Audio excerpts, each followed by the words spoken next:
È stata allestita negli spazi dove c'era la precedente, ma con tantissime novità, con cose recuperate dai depositi, restaurate e soprattutto inserite in un percorso coerente e molto suggestivo.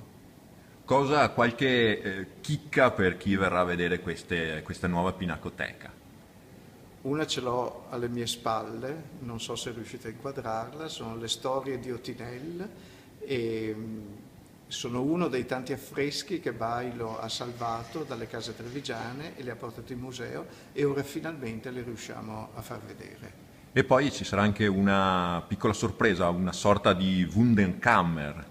Sì, nel percorso ci sarà questo luogo un po' segreto in cui ci sono delle chicche, in questo caso non di pittura, ma oggetti raffinati e preziosi che appartengono anch'essi alle collezioni museali e che non sono mai stati esposti. Ecco, un itinerario ideale che parte, diciamo, dalle storie di Sant'Orsola e si snoda attraverso i secoli. Sì, il percorso è fondamentalmente cronologico, partiamo dal 200 che è stato per Treviso un'epoca di straordinaria importanza, quando fiorisce per la prima volta l'Urbs Picta, la loggia dei Cavalieri, il Palazzo di Trecento, le case private e ci conduce fino a tutto il Settecento. La galleria di arte antica sarebbe più propriamente da definire.